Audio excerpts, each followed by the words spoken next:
welcome to the ODwire webinar. Tonight we're fortunate to have a very well-known and respected speaker. Dr. Don Teig runs one of the most successful private practices in Connecticut.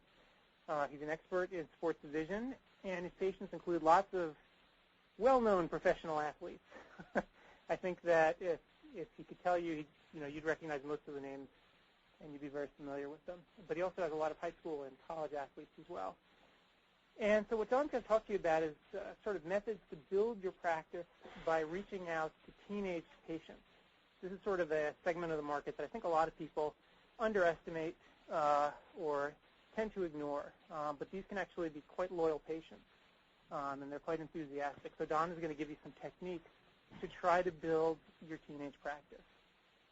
And after he's finished, what we're going to do is hear from Janice Gaub. And Janice is the Senior Director of Marketing, Internet, and Social Media at CooperVision. So she is the go-to person for all things new media, both when it comes to marketing to doctors and to patients online. And so what she's going to do is go into a little more depth about tools that you might want to use to try to reach teenagers where they live. And these days, of course, they sort of all live online. So she's going to go over that and maybe show you some techniques that you can use to try to increase your profile online. So with that really brief introduction, I just want to say one more thing. If you have questions, please type them into the box on the right side of your screen. What will happen is I'll actually collect all the questions, and at the very end of the presentation, what we'll do is we'll go through a Q&A session, and I'll verbally read out the questions. Final thing is, we are raffling off a prize, as we always do. Tonight's prize is a Flip HD video camera. Pretty cool little device if you've never used one before. What will happen is at the end of the webinar, we're going to draw one name at random, and we'll announce the winner on ODwire tomorrow. So I guess that's about it, and why don't we take it away, Dr. Teig. Adam, thanks a lot, and good evening to everybody. Adam, I thought you said that teenagers are often found on Mars and not online, but I guess you said online, so at least we were on the same page there. Good evening again, and I want to get started and fill you in on an area in all of our practices that probably obviously is a major area that some of us realizes and maybe many of us don't, or many of us don't have the wherewithal to present to a teenager or their parents who might be sitting in the exam room at the same time the benefits of contact lenses and just know about how to go about that. So I'm going to deal with that tonight, but I also want to give you some sort of tried and true techniques and methods that we've applied in our practice to get the most out of that group. So to begin with, we're going to move on with our slides. And let me just see if I can get things to move. Well, my page down is not working, so I think I will just use the other segment here. There we go. Whoops, let me do it for you here. Let me get you started. Yeah. Whoops. There we go. Great. Okay, I've got it. I'm all set. All right, so let's begin with, why teens? Well, why not teens? To me, that's a group that is just a no-brainer when it comes to private practice. You want to fit contact lenses? What a large group that you have to deal with, the teenage population. And I don't know that there's a group more motivated than teenagers to wear contact lenses. And I think what we've always done in our practice, and we've done it even with the adults as well, is we use the area of sports, recreation, recreational activities as a driving force behind why you should be wearing contact lenses. Teens are probably the best example of that. They're either playing sports or they're taking dance lessons or they're doing something where maybe they're on a play where they are on stage, and also they're interacting with other teenagers, and there's so many other driving forces that makes them want to wear contact lenses. Usually I don't think it's a hard sell to get a teenager interested in contact lenses. Maybe the tougher sell is the parent. But we'll get into some of that. So if you look at the slides here, we're pointing out that they lead an active lifestyle. We know that. And we know that contacts really can serve a much better source for their performance than glasses can. And these are things that I'm not only telling you because you all know this stuff, but it's really what you really want to be telling them. And, of course, the connections that go with teenagers, the obvious ones are athletics. They all are going for a driver's license sooner or later, and they really need to see well for that purpose. There's all that social activity, which involves the prom and just their normal everyday social lives where, they want to look as good as they can look. And, of course, the senior picture, I remember my senior picture before I had contact lenses. I had those black frames with the Band-Aid that separated the middle, and I switched over to contacts, and my life changed completely, hopefully for the better. And we know that teenagers are big decision makers in the family. They are very outspoken in the family, and they do have their opinions, which they express to the rest of the family, and usually they have somewhat of an impact. So repeating what we said in the beginning, this is an untapped demographic. Fitting a teenager with contact lenses, as I said before, it's a no-brainer. You just have to be, I want to say, aggressive, but also make sense. Educate the patient, the teenager, the parent, as to why this is a necessary thing that they should be considering. So the basic statement here, teens who wear contacts feel more confident, and they say that contacts help them perform better in activities such as sports and performing arts. It's not just something that they say. I mean, I can speak from personal experience. They know that they perform better. Why is that? Because a contact lens, these are the benefits of contact lenses that go beyond just the teenager, but especially the teenager when we're talking about getting them onto this entire mentality of wanting to wear contact lenses. We know a wider field of vision. And these are points you can make to them. The real-world image size that they see is compared to an eyeglass lens. There's no distortions or aberrations that you would get like you do when you're looking through eyeglass lenses and looking peripherally. They don't fog up like glasses do. You don't get dust or dirt on a contact lens as easy as you do as an eyeglass lens. They project light to the retina more effectively, and more than anything for teenagers, they give them confidence. And as I said from the beginning, probably one of the best hooks is the sports angle, which you can discuss with them when they're in the exam room, or even not every kid is an athlete, but some are dancers and some are entertainers, and you use that as your leverage. So these are many of the tricks that we have used, the methods. First of all, I want to start by saying that if you want your practice to be hip and young, it has to look hip and young. So first thing I'll say before I even go down this list is you need a modern-looking reception area. You want to have things that are available in their sight to make them feel a part of your practice, the teenager. And the first thing on my list, which has been a real home run for us in our practice, is something we call the Wall of Fame. Simply put, it's a bulletin board where we would put up articles about these teenagers that have excelled in whatever they've done, whether it's dance or sport.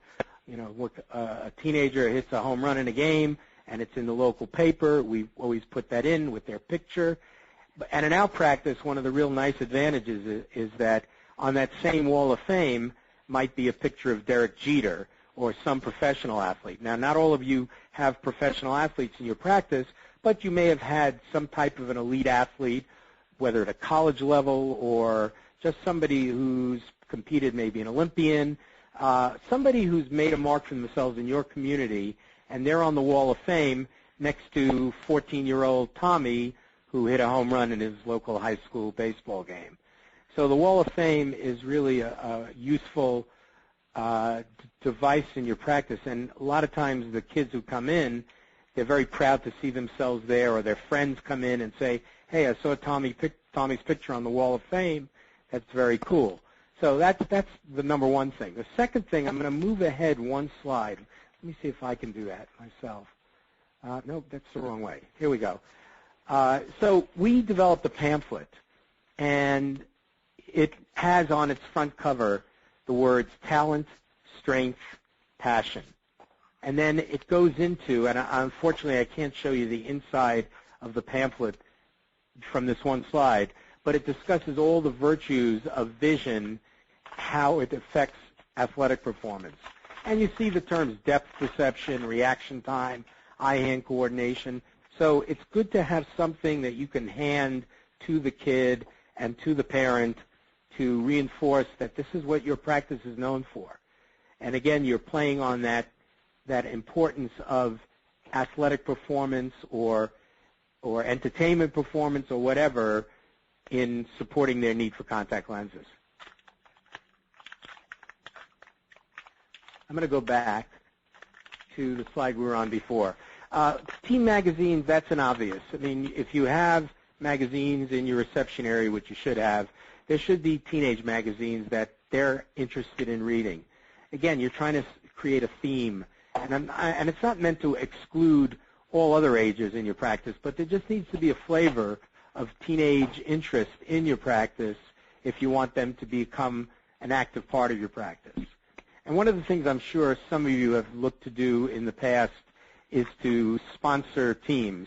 Now, whether we're not really talking so much about sponsoring the high school teams, because I'm going to get into a whole process that we did with that was really beneficial. But before I say that, you have in your communities soccer leagues, high school level basketball leagues that are not necessarily high school varsity teams, but independent leagues that function in your community. And obviously they need jerseys, and the jerseys, if they say the name of your practice on it, it's another way of getting your name out into that teenage community, not to mention the parents who come to the games and see the name. So that's a no-brainer. That's a good thing to do. It's not an expensive thing to do, and it really pays itself off triple what you've spent. So that's a big one. Now I want to tell you about something that we did, which was kind of interesting, and I don't know why this is something you couldn't do in your communities as well. We all know that the budget for athletics and even the arts in high schools have been cut dramatically because of the economy and because of the times we're in now. So many booster clubs at high schools and organizations within the high school, the parent-teachers associations, are trying to raise money on their own from the community to support these extracurricular activities. And in our community, what they did was they developed an aggressive program where they went out to the business community and asked if they would sponsor the athletic program at the high school. And in exchange for that, each business would pay $5,000, but would get a banner at the football field. And in our high school gymnasium, we have an LED readout that works continually during the basketball game, which would thank various sponsors on this LED board that's posted high up in the basketball gymnasium. And in addition to that, any kind of newsletters that were done all indicate that these teams have been sponsored by local businesses.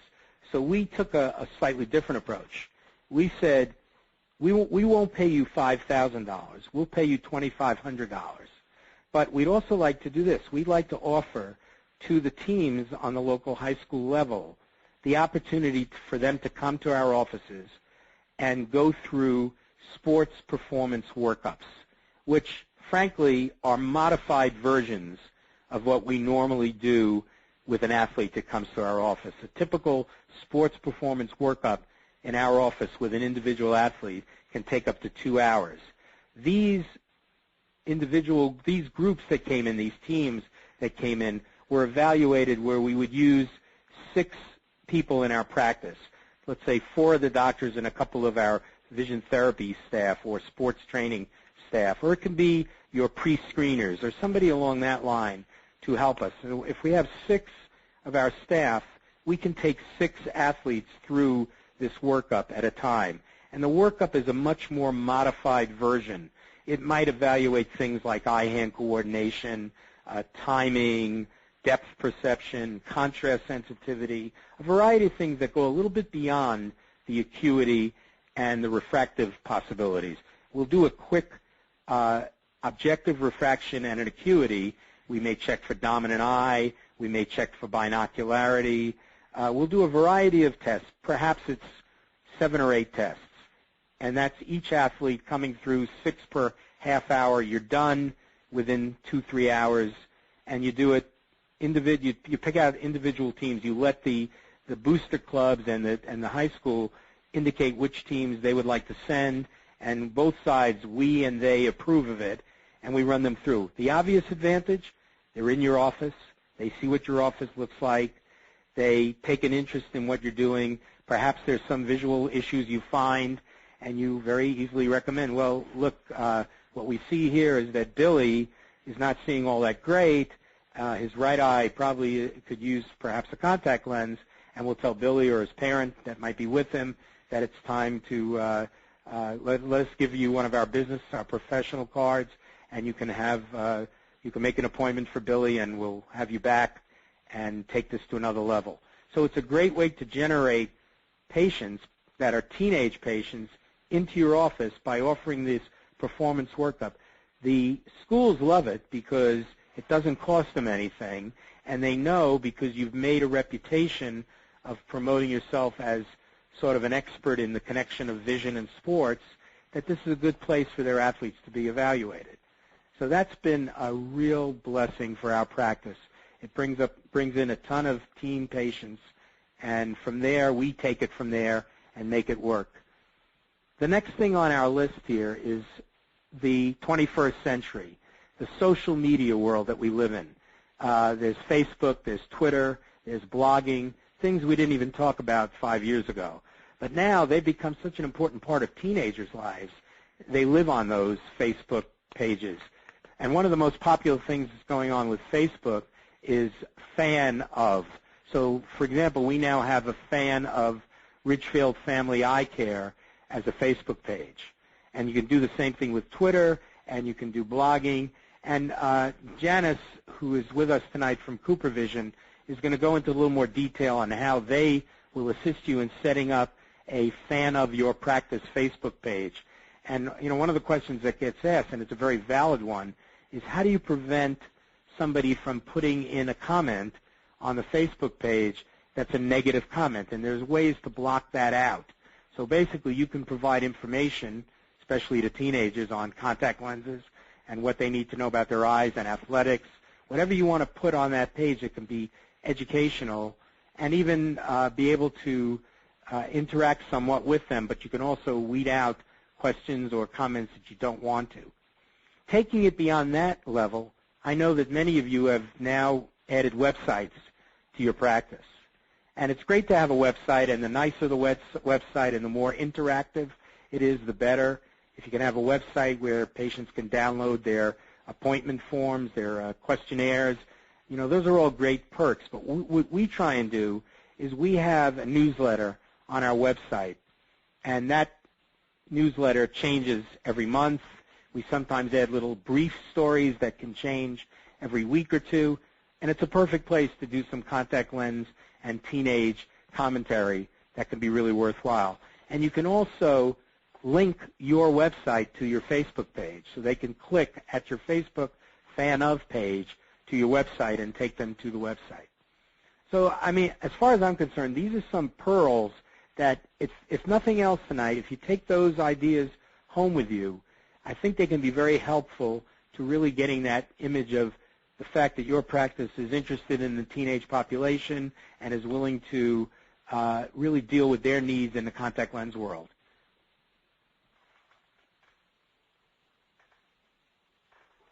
Now, these are some pretty basic questions. When do you fit these teens?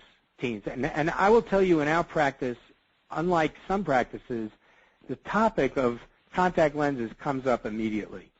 You know, I take the time to look at the patient's questionnaire that they filled out, and hopefully the parent is sitting there. I'd rather have the parent in the exam room, even though a lot of teenagers don't want their parents in the exam room. But if it's at all possible, I want them there, because I don't want to take the time twice to explain the virtues of contact lenses. And I like the parent to be there and hear what I have to say. Parents like to come up with excuses like, well, I'll wait till Mary's Sweet 16. It'll be a gift to her. And I like to point out that it's not about only the Sweet 16. It's about Mary's athletic. She's active in school. Contact lenses serve as a much better choice. Socially, it's a very good thing for her self-esteem. And when they say, well, but she's only a teenager, I always point out to my patients, Mrs. Smith, I think you should know that we fit 5, 6, and 7-year-olds with contact lenses, and for sure we fit 9, 10, 11, and 12-year-olds without any doubt. So the teenager is more than ready to be wearing contact lenses. So the thing we will discuss, and I notice on this slide we're mentioning here anywhere from 18 to 24 months transpire before the teen's starting the conversation to get contact lenses. I don't believe that's true. At least in our practice, it occurs a lot sooner than that. Typically, if they're making conversation with their parents about it and they've been to our office, they're going to hear about it. And I always like to use what I call hard sell, soft sell. So my hard sell is, I'll give examples. I love to give specific anecdotes to indicate why it's a good idea. And I'll tell a story that that might have occurred with some kid who, got contact lenses and their whole life changed and they were doing great. And so I will, hello? We're still good. I will go through a detailed description, which I call the hard sell, where I'll say something like contact lenses, I think, is really the answer for Billy. He's playing basketball. Glasses are going to be a real nuisance. To me, and I always like to say, if it were my child, this is what I would do. But this is the soft sell. But Mrs. Jones, unlike me, I can't tell you how to think and how to spend your money. It's your decision. I just want to point out to you how important it is for your child to be able to see well when they're playing basketball. And the best answer, as far as I'm concerned, is a contact lens. And I'll point out all the virtues, the fact that they'll see better peripherally, that it'll be sharper, you won't have a frame in the way, all these positives. And then my soft sell will be, look, I don't spend your money. I don't tell you how to spend your money. But this is my opinion. I really think that the ball is in your hands. It's really up to you. Most parents want to do the best they can do for their kids. So then you get to the issue as to what kind of a lens. And, there I'll go to, if they give me something like, Jimmy is really filthy. He doesn't keep his room clean. His hygiene habits aren't the greatest. I say, well, that's something you really would have to work on between you and him, but maybe the idea of a one-day lens would make the most sense, because with a one-day lens, you've got a brand-new clean lens on the eye every day, and you don't have to worry about hygiene issues or problems along that line. So that's one way I would go. Now, then if Mrs. Jones says, yeah, but that's going to be expensive, how much is that a day?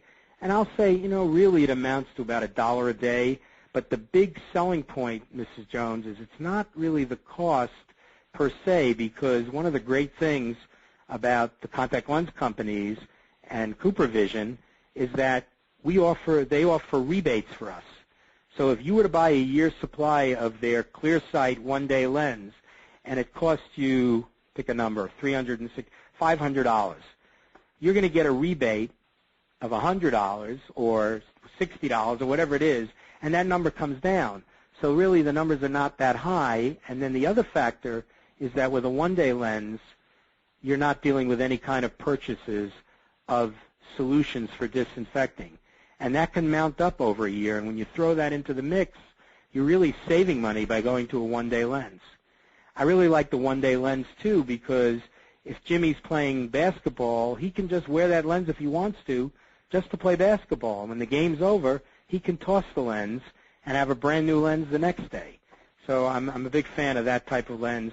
And, of course, if we run into some issues with dry eyes or allergies, we'll recommend the ProClear one day. Now, if that isn't going to work because mom just doesn't want to spend the money on the one day, then my next choice is a monthly. I'm big on the Biofinity lens simply because most teenagers may not be that organized, or they may be so inundated with their activities that for them to remember to get rid of the lens over a 2-week period or a 3-week period could be a problem. So I'll suggest why not do a monthly lens like the Biofinity, and it's pretty easy for Jimmy to remember. New lens in January, new lens in February, new lens in March, and that makes it just as easy. And the cost is comparable to what they'd be spending on the one-days, or maybe a little less expensive. So, it's not about can you wear lenses, it's which lens is most suited for you. And I like to tell them both options and help them and myself to decide what's going to be the best for that kid. So the key thing is the kids want these lenses. The biggest sell is usually the parent, but my attitude is if you're talking to a parent and you really take the time to educate them, that's the secret. Take the time to educate them. They appreciate you telling them what it is that they need to know about why a contact lens would make sense. As far as how their child is and how they would function with lenses, well, I think, you would say to the parent, I think this is something you need to work out with your child. If they're not conscientious about other things, well, I think you have to set certain goals for them so that they will be conscientious. But I think you'll find that they're so motivated to wear lenses that they'll play by the rules. It's important enough to them that they'll do that. And that's pretty much the approach I take. Now, teens do a lot of this research. It's the parents that don't, so the more you can inform them, the better. And what we're going to get to in the next minute or so is discussing CooperVision's new dedicated website and the program that they're running, which is comparing the contact lens to other sports gear. Make the contact lens be part of their sports equipment. And I've always done that. I've done that with adults with golf. I fit them in contact lenses that I'll say, these lenses, Mrs. Jones, will be for your golf game. I want you to look at them as if they're purchasing new golf clubs. It's a very integral part of how you play your sport. And you got to look at those lenses as being an important part of that. So the same thing goes with a teenager. If they can appreciate the fact that a contact lens is part of their sports gear, that really makes sense. And that's where the new website makes that comparison. And that website, as you see, is www.mycontactsports.com. And if you peruse through that website, there's all sorts of great stuff for us practitioners to use.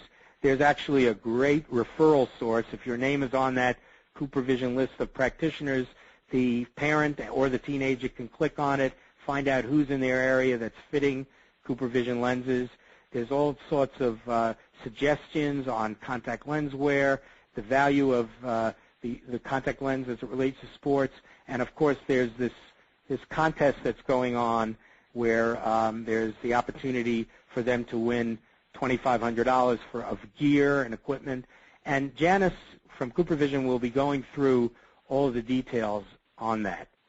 So with that said, I think we're at the point now where I'd like to turn this over to Janice and let her take it from here. Okay, Janice, Thanks, are you there? Dr. Teig. Yeah, I'm here. Great. I just gave you the keyboard, Janice. Oh, great. Thanks, Adam. Looks like it's taking a minute to get over this way. There we go.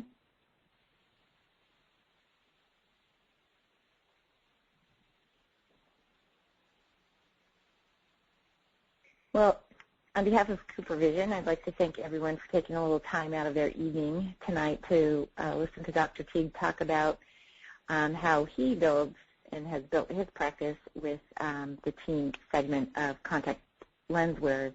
And CooperVision has embarked on this program, Life is a Contact Sport, Gear Up. And as Don referenced, basically what we're doing is positioning contact lenses as gear, not as something that's nice to have or, wow, that would be cool if, but it's gear. You know, you can't play lacrosse without a lacrosse stick. You can't play a hockey game without nets.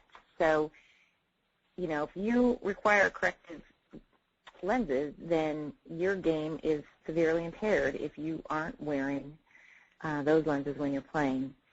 And with relative to the teens, what we're doing is giving them the information where they seek information, where they are in today's world, which, of course, is in the digital world. And we're not telling them what to do, because we all know, all of us who have teenagers know that that doesn't work. But what we're trying to do is empower them and also influence them. So this program is built around people that they turn to for information and guidance, which are, believe it or not, parents. Still, we rank high up there. Coaches, teachers, and, of course, you, the eye care practitioner. It's very important. Your role is critical in this process, as Dr. Teig has pointed out. So it's like I'm on the slow connection here tonight. So I don't know if any of you have had a chance to visit the website, www.mycontactsports.com. Whoops. We launched the website about 2 weeks ago. We put it up with a soft launch, and this week we launched it with media outreach. We had pickup from 12 different sports-oriented media outlets covering Heather O'Reilly, who is a female soccer player, professional soccer player in the U.S. who has won 2 gold medals. And she did a media tour talking about, she wears ProClear one days, and talking about how she started wearing lenses in 7th grade. So we're just launched the whole program to reach the 30 million impressions that we're talking about. Heather O'Reilly and Dr. Teig partner and do specific media reviews. We have a partnership with WePlay and working with the National High School Coaches Association, and have the grant program, which is 10 $2,500 grants that will be awarded at the end of the summer. So I'll take you through each of those in a little bit more detail and help you understand how your practice may be interested in participating in this program. The other elements are on the far right of the website. Dr. Teig was mentioning we have a Practitioner Locator, which you can come to the regular the regular CooperVision site and upload your practice address, URL, email, etc. And then we have this really cool widget down here where we'll talk about in a few minutes as well. We picked the 2 spokespeople for a couple of targeted reasons. Obviously, Heather O'Reilly's a soccer player, so obviously lots of people play soccer today, and that's more of the mainstream sport. And then Daniel Duers is a BMX professional bike rider who rides in the Dew Tour, and he has a very robust online presence and social media following. So we tap into him for the digital world and Heather for the more traditional world. And then they obviously reach different teams with different kinds of sports, and we also have the male and female segments covered. We specifically built the site and the program to be gender agnostic, because typically most of the work done in the teen arena is female-oriented, because the contact lens consumption does skew a bit higher towards female. But again, there's a big untapped market there for both young men and women to wear contact lenses. The Gear Up Grant program is really exciting, because if any of you have relationships with schools or want to build relationships with schools and teams, local coaches, as Dr. Teig was describing, this is a great opportunity for you to play a role in your local community and be a hero and bring the grant program forward. And you can do it in partnership with CooperVision. We have some materials on your ECP page that outlines exactly how you could do a press release around the topic, inserting your practice name in with CooperVision, and drive that in and through your local community so that teams could apply for the grant, which we would love to have them submitted. So through the end of June is the submission. There's a panel of folks. Dr. Teig is among them, and some folks from WePlay, some folks from CooperVision, and we will identify the top 30 finalists, and then there'll be a new page added to the site that will where we'll post the finalists, and then the finalists will be able to crowdsource the voting so they get all their friends and family excited and they come and vote. And then at the same time that that's going on, eventually we will launch phase 2 of the program, so there'll be another set of grants available for people to apply for so that those people who are coming and missed it the first time can see it the second time, and that phase would tie directly into the back-to-school time frame for most practitioners. And then the online voting will wrap up July through September, and we will announce the winners of the first phase in September, and then we will being announcing the finalists for the second phase at that time, and then the voting would start. So it's an ongoing platform. It's designed to be there as teens need lenses and become aware of lenses and be a continuing resource for them.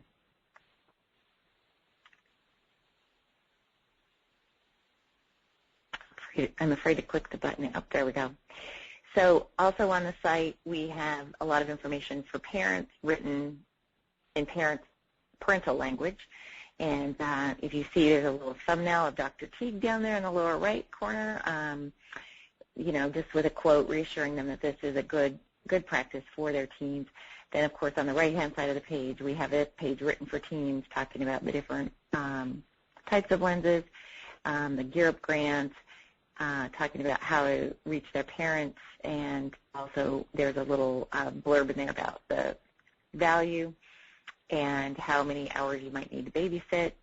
And then, of course, we have some profiles of teens that have converted to contact lenses, and so teens can talk to each other about it, which is always a good thing. We also have, as I mentioned, the Practitioner Locator, which mashes up with Google Maps, so it's best practice in terms of what patients currently use when they're looking for locations, and then you click on a location, and then you can get directions. You can also print out the list of locations, and at the bottom you'll see the coupon for a free pair of trial lenses. As many of you know, CooperVision is not a well-known brand among the consumers and patients, and it's our job to help build that awareness so when you reach for a CooperVision lens, people are aware of the product. And obviously you have a wide range of lenses to choose from with CooperVision so that you can make the most appropriate decision to fit them, which we always support to get the best fit and eye health available. What we're trying to do is to help them understand the value proposition for CooperVision as well as the rebates and special offers that we have.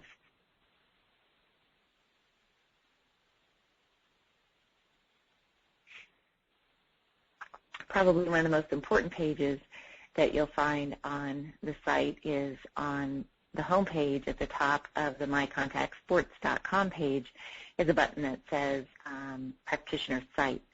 That will take you to the login page on the CooperVision site because obviously these materials are just for your view, and there are several guides, there are templates there, things that you can copy and paste from, so that you can use the Gear Up Grant program and My Contact Sports as ways to attract and drive teens to your practice.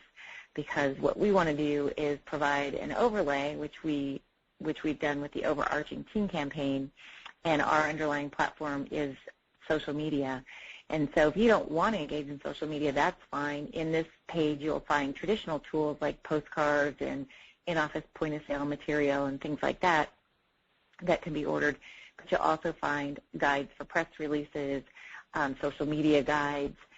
There's some cool stickers and mirror clings, public relation tools, and that will help you get the word out. There's also an email template so that if you would like to email your practice-based patients about the program, you can do that as well, because the whole notion about this is word of mouth. And that's how the whole social media network builds. So we have put together an offer for those of you who are interested. There is a special form that's only available to a few test regions and test accounts, and we open it up to the ODwire community. And if you go to the form, it's at www.coopervision.com/form, and there's a form there that you can fill out, and in the form it asks for CooperVision support, your level of support, and there's an other box that you can check. If if you check that box and fill out the form, when we have a team of folks at CooperVision working with Molly Hildebrandt and Shelley Hayes, who are both on the phone with me tonight and have been integral in developing the program. And we will actually build a fan page for you for your practice. And we're really excited to offer that, because I think what's important about these programs is for practitioners to be able to activate at your practice level, because that's where the teams will come in. We need to arm you with all the information we have, and then you have your own personal styles and practice cultures that come into play, which are critical in the success of contact lenses in teens being fit with a healthy solution. And so our goal at CooperVision is to always develop, as we develop these programs, to bring them to you at a practice level so you can activate them as appropriate with your practice and with your patients. So that's, in a nutshell, what the teen program looks like. And I believe Adam has a couple of fan pages open that we could take a look at. Yeah, let's see if I can actually get these things going here. So I think the last page on the presentation talks about the fact that it's hard to imagine that the teens in the U.S. have access to $125 billion of spending money. Some of it they earn themselves. I would venture to guess that most of it comes from our pockets and goes into their pockets. But they have access to a huge amount of discretionary spending, and we'd like to use the teen program to influence some of that spending, potentially in partnership with their parents, to purchase contact lenses. So what Adam is sharing with you right now is the CooperVision ECP Facebook fan page. And this one is a little bit fancier, but of course it highlights CooperVision and some of our key products. And it is a typical, I would say, fan page. You can see across the top the various tabs where you can link directly to, we have a blog. It's called On Eye. And if you go to that blog, you can access, there's a social media guide there. It's the same social media guide that's on the CooperVision page that I just talked about, the ECP page. And those are password protected, again, because those are topics and there's information there that are for your consumption and not for patient consumption. Adam, if you click on, can you click on the wall tab, please?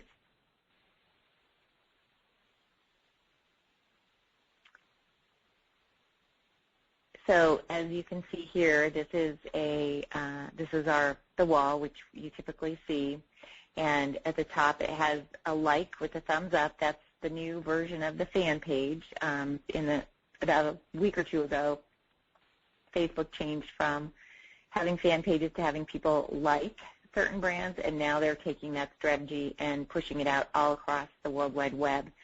So you'll see a lot of those little buttons that say like, and that'll link from a website back to your fan page and track your preferences as you're online. So you can see that your fan page would be where Adam has the cursor where it says CooperVision. Imagine, if you will, it could be your practice logo. It could be a picture of your staff. It could be a picture of your storefront, whatever you would like to have there. And CooperVision will call you and set up an appointment and walk through and set up the fan page for you on your behalf. You would have administrators on your staff for the fan page, and we would also be an administrator, and then we would also provide multiple pieces of content as a follow-on to that, so that you have different kinds of content, some of which you see on our page right here where it says Get Fit. We would give you content that would link your fan page back to some of the teen activity that you saw earlier on the web pages that I walked us through in the PowerPoint. So we also have digital eye health. We also have different types of content, because obviously not everyone visiting your fan page will be a teen. Adam, can you call up the CooperVision patient fan page? So if you just lop off ECP, leave Cooper, just type in CooperVision.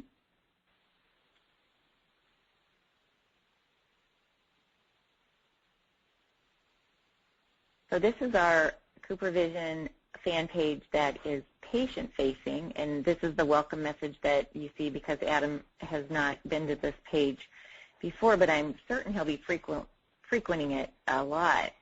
Oh, and he likes this now. Yay! But if you click on the Contact Sports tab, Adam, please. I just wanted to take a minute here and show you the widget that we've developed. It's kind of fun, and another way to make the campaign viral. It's probably going to take a minute to load because it's heavy.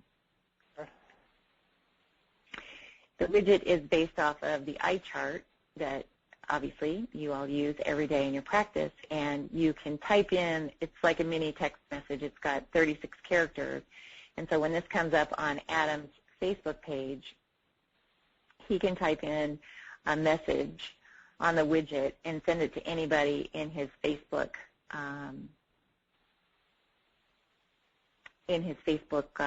friend list. And then they can click on the widget, and then they can send it. They can send their own widget, and it goes on like that. So we would provide a link to that widget from your Facebook page. Again, it's just another interesting tool so that we can drive the information about contact lenses around to the teams, and then obviously drive them to your practices. So those are some of the interesting things that we've developed to support the team campaign. And I think at this point, Adam, I would be happy to open it up, as I'm sure Dr. Teig would, to any questions that would be directed to either CooperVision or Dr. Teig. Great. Well, thanks so much. Dawn and Janice did a great job of describing everything. I see that the widget's not coming up, and it's probably actually due to the fact that we're actually viewing my computer through the webinar software. So I have a sense that it's probably taxed to its limits, but we'll leave it running, and we'll see if it does come up. So questions. We do have many of them. Let's see. I guess the first one, I'm not even sure who to direct this to. So I will read this question verbatim, and you guys can jump in and sort of give me your answer. It's, I think, sort of an interesting question. So the person writes, when I broach the topic of using social media in my practice, my younger staffers act as if this is a violation or an invasion of their personal space and not a place for an old fart or business interactions. How do I convince my people that we need to be there and that we belong there? Well, Janice, you want to go first? I'll go second. Sure, I'll go first. I think that Facebook is evolving to be a tool, and I think the point that the quote, younger generation might be making relative to that is we want to be out there and be where people are having conversations that are relevant. We don't want to be, pushing advertising messages directly at them, disrupting their space. It's a place where they could go, oh, well, that's an interesting widget, and check it out and see what it is. That's, wow, a Gear Up grant program. My team really needs, a new diving board, or our marching band really needs travel money to get to, the Rose Bowl, or, sure, we've all bought, our fair share of Girl Scout cookies and Little League baseball chocolate bars. So that's why we have so many different ways to get people's attention, and giving them the choice to engage or not engage.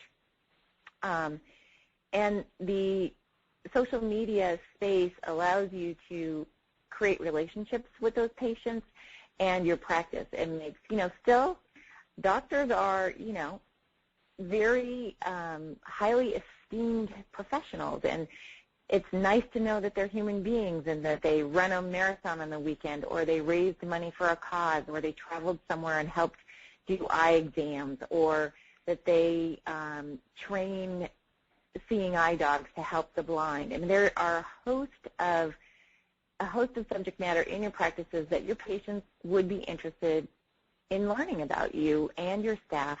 And I think what's important to remember is that we don't have the opportunity to interact with those patients, as frequently as other types of businesses. Our goal is that they certainly have an annual eye exam, and some conditions do require more frequent visits, but if the majority of your folks are coming in annually, it's a good way to keep that relationship going with them. There will be reminder tools that you could have people sign up for and things like that. So it doesn't have to be an invasive way. You know, a fan page is typically related to a business. And so if someone who's young on the staff feels like, well, wow, that's just a violation of Facebook, it really isn't. You're just presenting information about your staff. So I love Dr. Teig's example of his Wall of Fame, and many of the things he does in his office is great, fabulous content to put on your fan page, because you're just taking incremental information and putting it in a space where people can choose to read it. And again, remember, it's all about choice. You're not forcing anyone to come to your fan page. You're not forcing anyone to like you, but you're putting yourself out there to say, hey, we'd like to have a relationship with you. Here are some things, you know, that we talk about. And it could be a promotion that if you buy, you know, a pair of sunglasses, you get, you know, contact lenses at a discount. It could be if you buy a certain amount of contact lenses, you get sunwear at a discount. It could be a trunk show with designer eyewear. It could be a community event that is around, if you're in a mall location or a strip mall or in a local community, there's a number of ways to use social media that, in my opinion, are not abusing Facebook in any way. There's a lot of good information now that's out there and available, and our industry is not the most, ironically, transparent industry in the world, you know, because we rely on practitioners to tell us what to view the world through, and consumers in today's world really like information, and they like to know what the process is, and they like to know what's going on, even with eye exams, even with, you know, selecting frames. What's the best frame shape for this kind of face? So there's a lot of good information that you can put out in social media that will add value to people who interact with corrective lenses. And that's, you know, I would be happy to call the practice and work with the staff and figure out ways where they can utilize it and have the young folks be, you know, the champions and make them heroes by actually using social media to help the practice. The only thing I'll add, because I think that was a great answer, is teenagers seem to be the leading edge people on a lot of things that we do. I remember a year or two ago when all the texting was going on, I said I'd never do it, and now I'm doing it.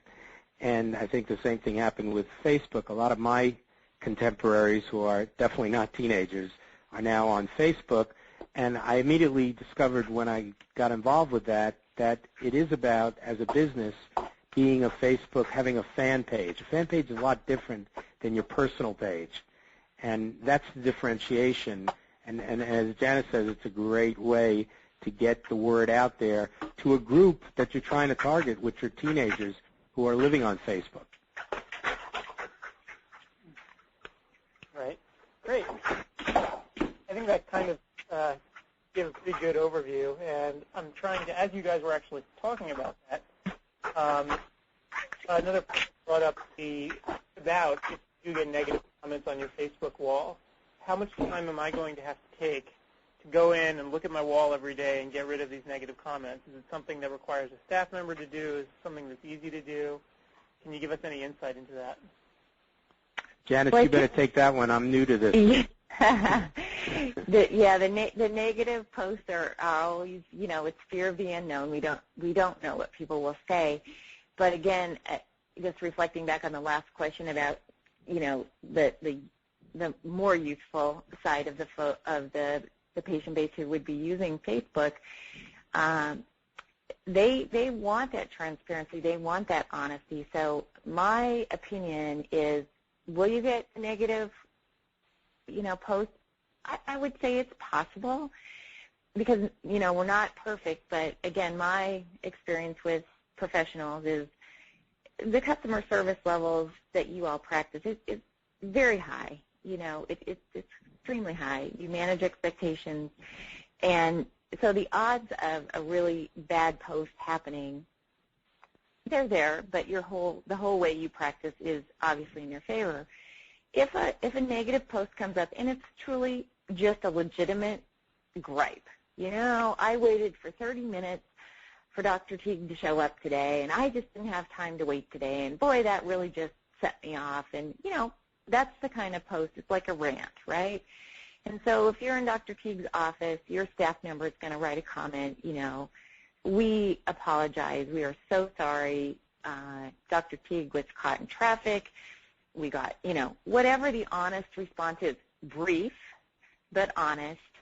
And then, if possible, you're going to know who that person is. It's highly likely because, again, most people don't use pseudonyms on Facebook. But on the back channel, follow up with that person.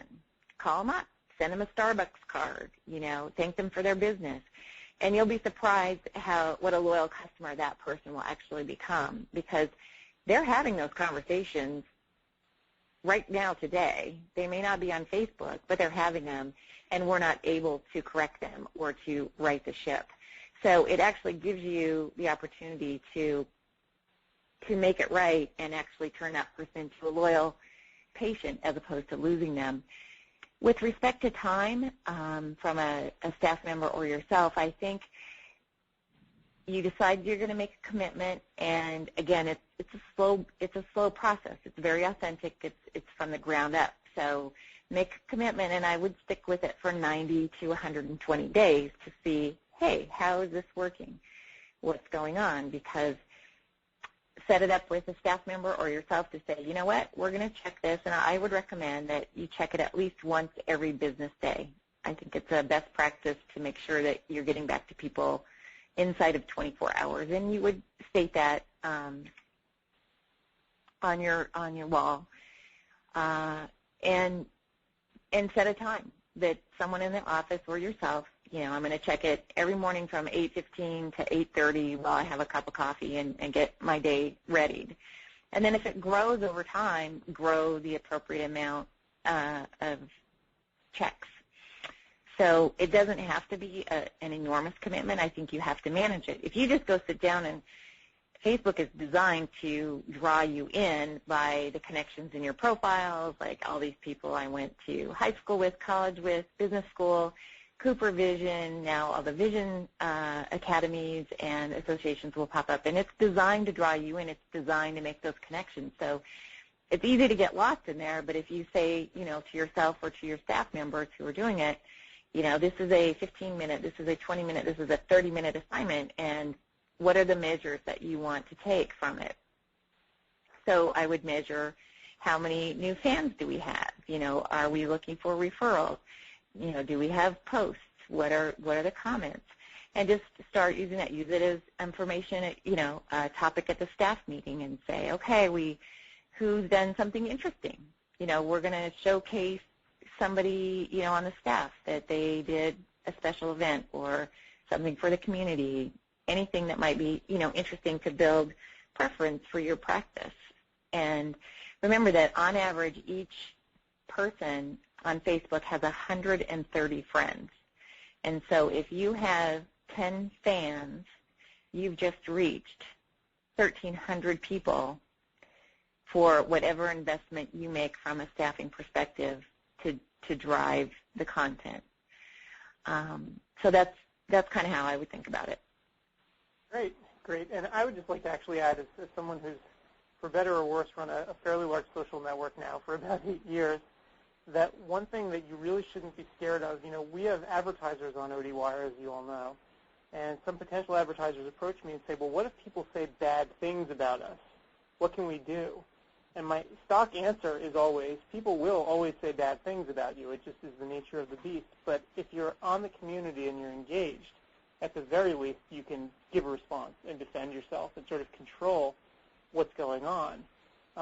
If you don't actively engage in a place like Facebook, people are still going to talk about you on sites like Yelp. And on those sorts of sites, you're going to have very little chance or opportunity to really engage somebody, in a really comprehensive way.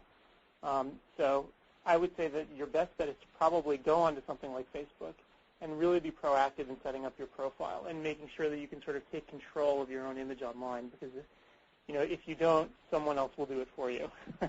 and it might not. And that's a really good example. I think Molly was working. We've been doing some tests with practitioners actually activating this at the practice level, and they found a conversation thread on Yelp about contact lenses, and there was a fair amount of misinformation in that thread. And Molly, I believe, contacted one of the doctors that we were working with, and he went out and posted a comment and righted the conversation about contact lenses, because where the conversation was going was negative, incorrect, and was discouraging people from trying and thinking about contact lenses. And once the post was righted, the comments were, wow, thanks for giving us that information. That's great. And you can do that, via your own experience, obviously, in eye care, but you can also use links and articles and sources of other information that you know of, like CooperVision, the teen site, just as one example, but there are many that you could point to that would allow you to position yourself as, oh, yeah, of course, Dr. Teig knows that. He's an expert, and it just reinforces your position in the community and your role in overall eye health and well-being of your patients. And here's a follow-up question, actually, that's quite germane to this. A lot of offices actually do block Facebook from their staff on the computers in the office, and one person actually writes, will assigning a staff member really be productive? How do I know they're not playing Farmville? Well, if you check out your Facebook page, you'll definitely know whether they're playing Farmville or not. And actually, on the fan pages, I don't believe, and I'd have to double-check this, that the games are played. But, that again, you have to trust, you have to set the expectation that this is part of your responsibility. And it's, similar to knowing whether they're on their phone talking to their friends or, doing the callbacks that they're supposed to be doing to ensure the patients show up for their appointment in the next day or two.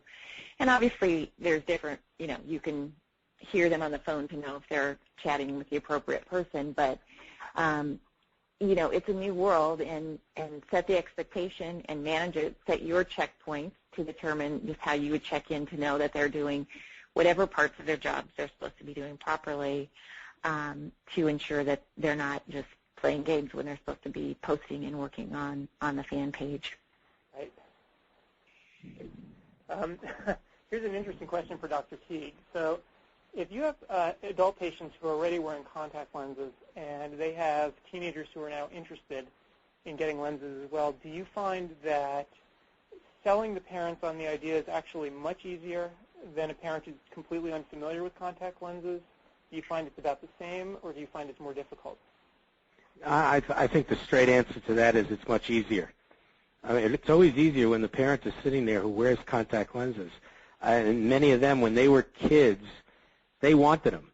And in some cases, they were fortunate enough to get them. And back in that era, maybe the decision was more based on the Sweet 16 or reasons like that. And I find that a lot of parents had a little bit of frustration with their own parents that they waited so long. And once they've become successful lens wearers, and they care about their children, they want their kids to enjoy it, and they know what they missed out on as adults. As teenagers when they didn't get contact lenses, so they don't want to duplicate that with their own kids. So I think that group, by far, is the easier sell. Do you feel like it's sort of more worthwhile in terms of the amount of time that you're taking to really sort of aggressively pursue these patients? I really believe that the secret to any practice growing and being successful is the word education and also the word recommendation. Too many of us don't have the self-esteem or confidence to think that when we tell patients what's good for them, they're going to listen. But I think the reality is they do listen. You're the doctor. Absolutely. Yeah, you're the doctor. You're the one who, I've had patients, I remember in my early years of practice, I would be a little reluctant, and I'd almost present it to the patient in a very, very sensitive way. And I've had patients say to me, you're the doctor. What do you recommend? And I learned that a long time ago rather than put myself in a position where they're throwing it back at me, I know from day one, from the minute I start talking to them, that I know what I'm talking about. I'm the one who's educating them. Again, I say education, recommendation. If you take the time, it's so much worth the professional time to spend to make your points, because A, you're the doctor, and B, your points will be well taken. And look, if you have a parent who's not going to spend a penny, I don't know that there's any way you're going to stop that. But for the most part, parents care about how happy and successful their children are, and they're going to listen to you.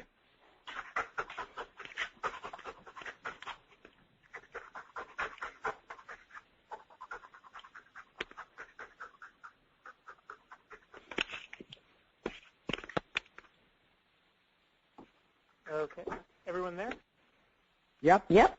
Okay. Sorry about that. My phone just dropped out.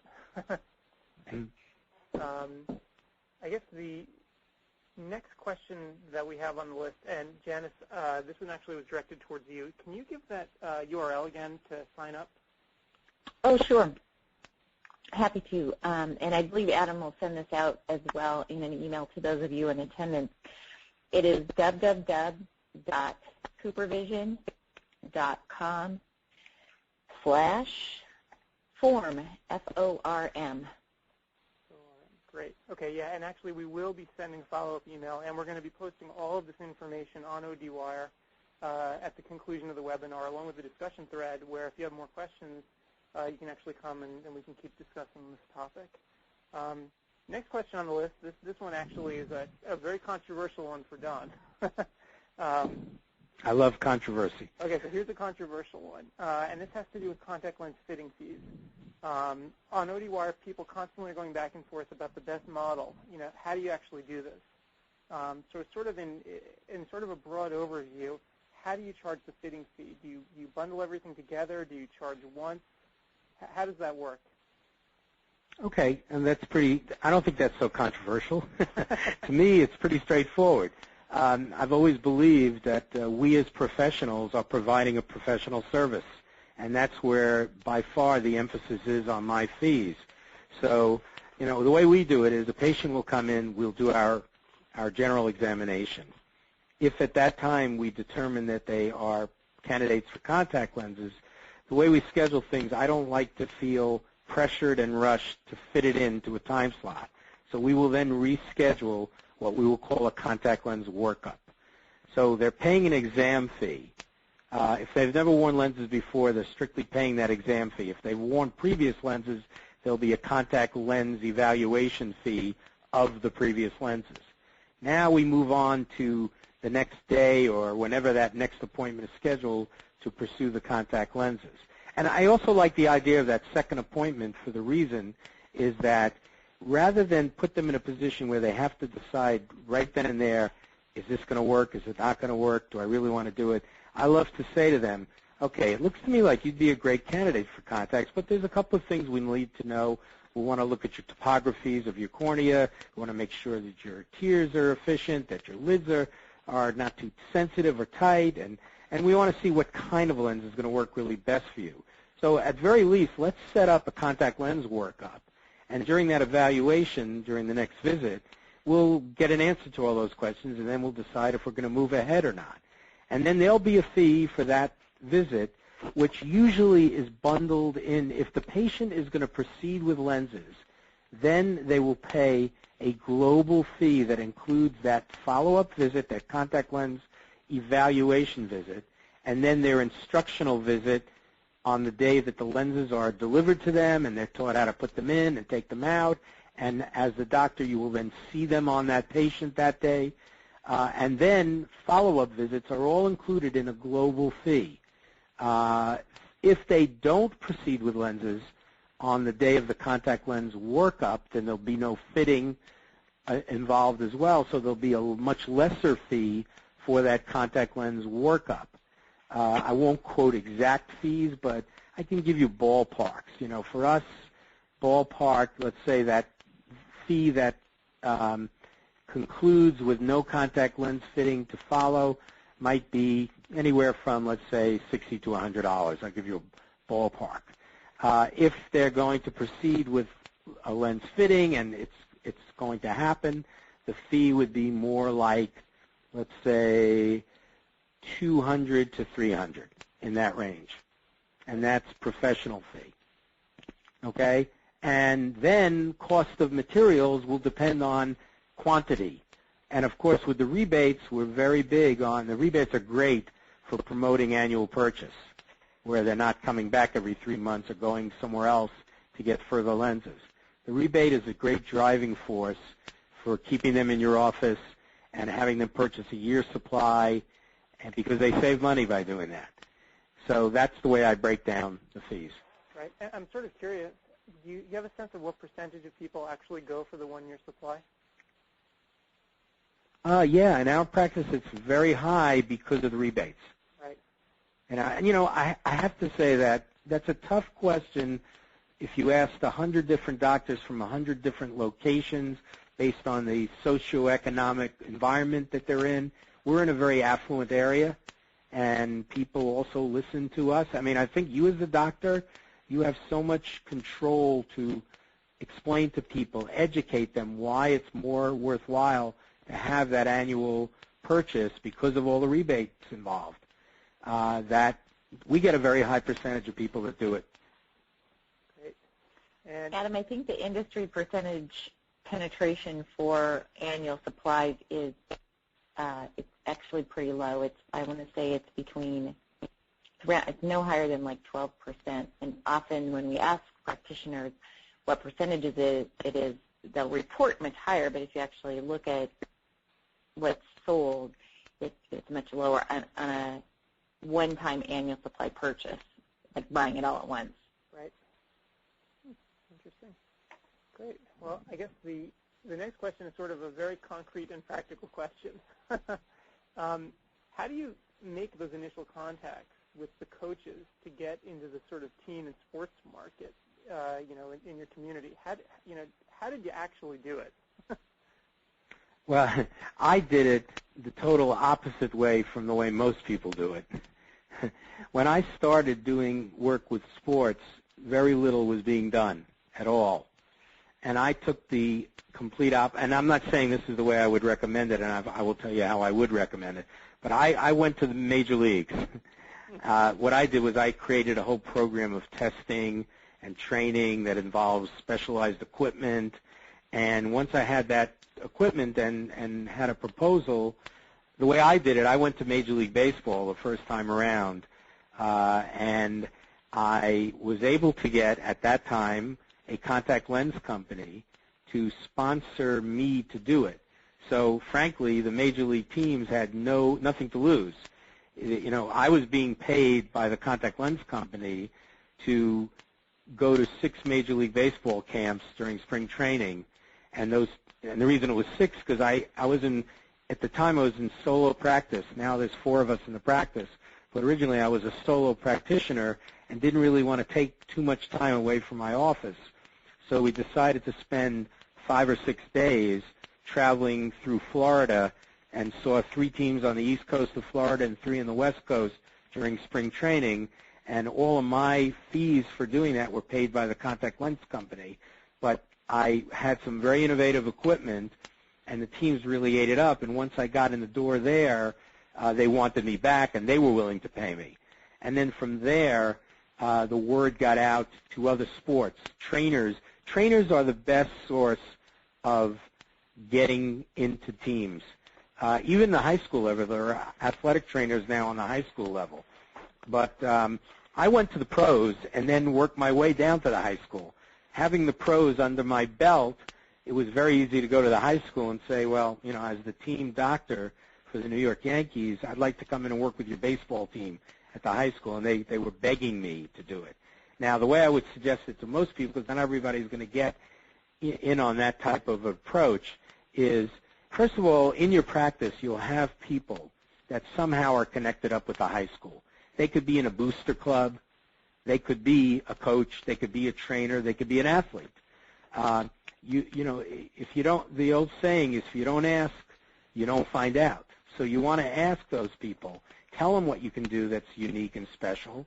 And the way I try and do it is, if I were going to a high school, I would say once I've gotten the interest of the coach or the athletic director, which would be great because then you'd be able to go to a variety of teams at that high school, I would price it in such a way that these programs that you're going to run, if you're not going to sign up for a program like I did, where I paid a fee to the school because I was supporting them as a sponsor, but I only paid a lesser fee so that I could be able to bring in all these teams and get them in the door and then be able to talk contact lenses and get them back for exams. But if you're not doing that, the secret is to, let's say you get the hockey coach and you've befriended the hockey coach and you've convinced him that there's some interesting things you can do. In fact, you can do sometimes a very demonstrative demonstration. One of my favorites is to just take a strobe light, turn out a light in a room, and try and have them hit a puck to you with a stick when they're only seeing intermittent flashes of light. And it's so challenging to do that they laugh and they feel very uncoordinated, and then they say, wow, that's cool stuff. I'd love to be doing things like that with my players. Then you arrange it that the players sign up. You have to know exactly how many are coming, and you present to the parents through the coach a very nominal fee. Like I would say, typically to do what I'll call a screening, you might charge per kid $50 or $30, something along that line. So that, I personally have never believed that you really do anything for free, because if you do something for free, that's what it's worth. So you want to have some kind of a fee attached to it. And because the schools typically don't have the money to shell that out, the individual parent on the team that the kid is on would most likely be either willing to spend that money or not. That's their choice. Frankly, if it's a hockey team and there's 30 players and only 2 of them sign up, we may not do it.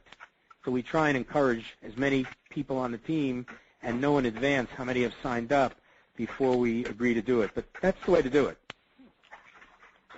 Great advice. These are the kinds of concrete things that I think people are really looking for. So let's see. We're actually running a little bit low on time, but let me see if I can just get a couple more questions down before we go. And again, if we can't answer all of these, remember we'll have the thread going on ODwire, so we can actually follow up afterwards. So let's see. I'm trying to find the most applicable ones. Janice, just one quick question for you. Is this your offer of setting up the Facebook stuff? Is that available in Canada as well? It is not currently available in Canada. Hopefully, phase 2 will be. Okay, great. So let's see. I'm trying to think. I'm looking at all these questions and seeing if we actually covered this. I think a lot of this was covered before. Gender. This is actually something that I think you brushed upon, Janice, very briefly. That there was sort of a female gender bias towards contact lens wearers. And I just wanted to ask Don, in his experience, looking at this question anyway, when you're sort of pitching contact lenses to these teens, do you have a different marketing approach for males versus females? Me personally, no, I would say really not. One very good general statement about that is males versus females in sports today, there's very little difference in the way that should be approached. Female athletes today are just as competent, just as good, just as committed, and if they're an athlete, they're concerned about their athletic success. If you're going to pitch the glamour end of it, the glamour end and the ego end applies to both genders. They both care about how they look, but I mean, if the hook that you're using, which is really a sensible hook, is their interest in sports, then my approach to male or female athletes is pretty much exactly the same. Great. All right. Well, I think, unfortunately, we're getting to the end of our time. I just wanted to thank Don and Janice for coming out. I think this has been a really informative session. We have a bunch more questions here, but what I'll do is actually post them on ODwire, and maybe you guys can come and actually look at them, and we can sort of follow up the conversation there. Did you guys want to, I guess, make any concluding statements before we go? I'll start with one simple one, and it's a really good summation of everything. As professionals, as practitioners, we have the ability to educate these patients, and you shouldn't be afraid of that, and you should really be doing your responsibility, which is to educate. We don't make decisions on how money is spent. We recommend. People make financial decisions based on whatever it is that drives them. Some people go on vacations but never eat at restaurants, and vice versa. We tend to be too concerned with what the patient or parent is thinking and less about what we know is right for the patient or parent. Let them make the final decision on whether they're going to write a check or not to get their child into contact lenses or not.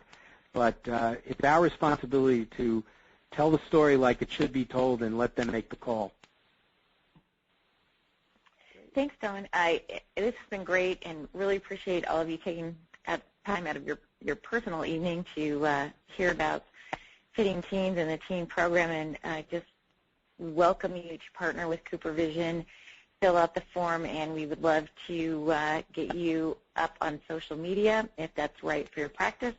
Otherwise, please visit the CooperVision ECP page and find some of the great resources that Molly and her team have deployed there for your use.